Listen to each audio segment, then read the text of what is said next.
Hello, my first grade limnologists. That's hard to say. Limnologists are scientists who study natural sources of water or natural bodies of water. And that's exactly what we're going to do today. We are going to study the main natural sources or bodies of water.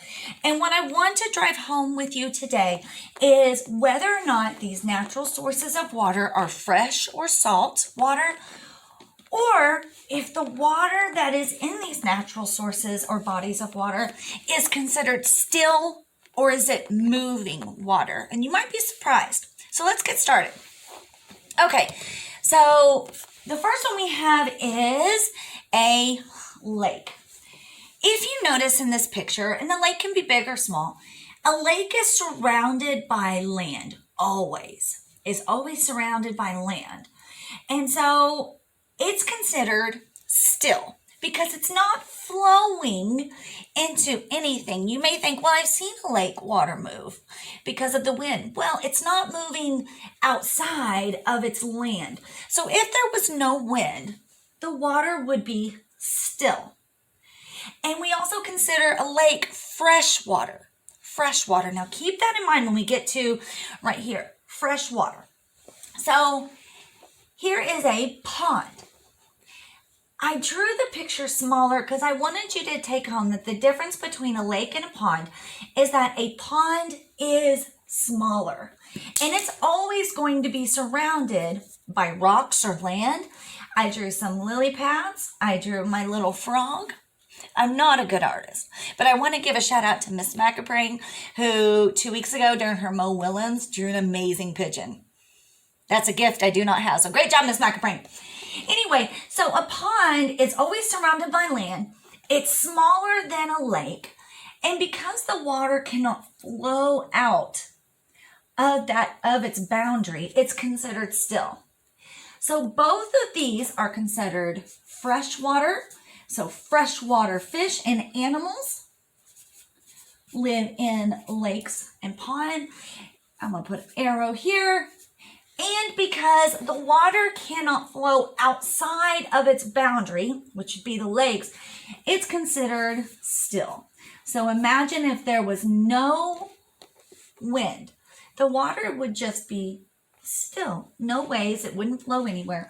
So still water. So it is fresh and still water. Okay, so let's move down to a stream and a river.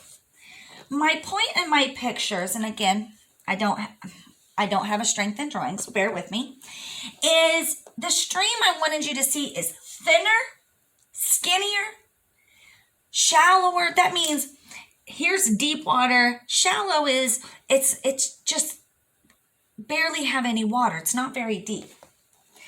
And a river is always going to be bigger. It is always going to be deeper in a lot of places. And one thing I want you guys to know about this is, see the arrows I have here?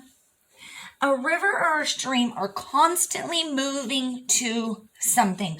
Most of the time, all rivers, all streams are moving, in essence, all the way to an ocean. That's the whole point of a river, is to get that water to the ocean. And by the way, it is carrying a lot of minerals that would be considered salt into the ocean. But because the water is always moving down into the ocean, it's still fresh water. It's considered fresh water. So both of these are considered fresh water, which means it does not have salt water. It is fresh water. So fresh water fish like trout or salmon will live in a stream or river. Fresh water. And if we look at the arrows, and they're always going down into an ocean, always moving, try to make a connection where time you've been in a river or a stream, maybe you went whitewater rafting, how you were moving and always moving. That is considered a moving water. It's always moving. So a stream is thinner, skinnier, and not as deep. It's shallow. And a river is wider, faster, and a river can be absolutely huge. It can go over an entire state, like our Red River. It is massive, but no matter what, it is heading, it's moving its water to the ocean. So freshwater, lake and pond are still waters, stream and river, they're always moving the water to the ocean.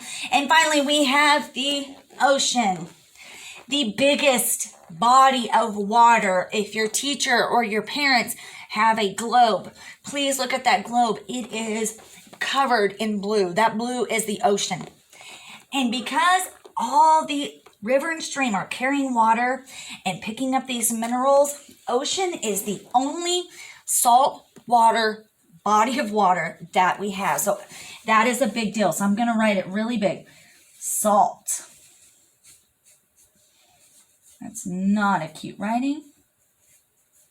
Salt water. And if you've ever seen the big waves in an ocean or the swirls in the ocean, the water in the ocean is constantly moving. It is considered a moving body of water. So I'm going to write that here.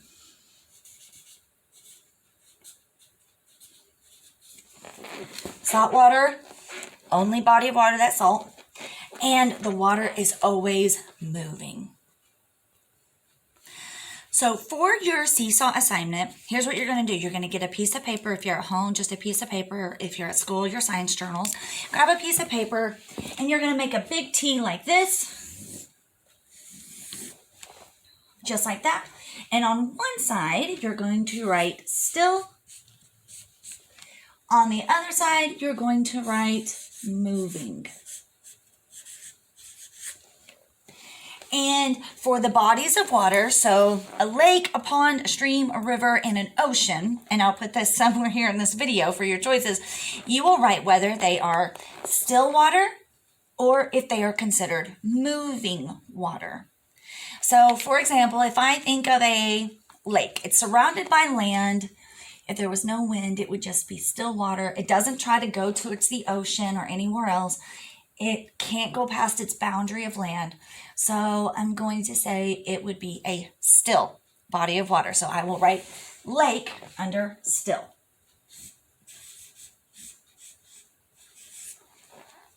And after you've done all the bodies of water under still or moving, take a picture, upload it to Seesaw.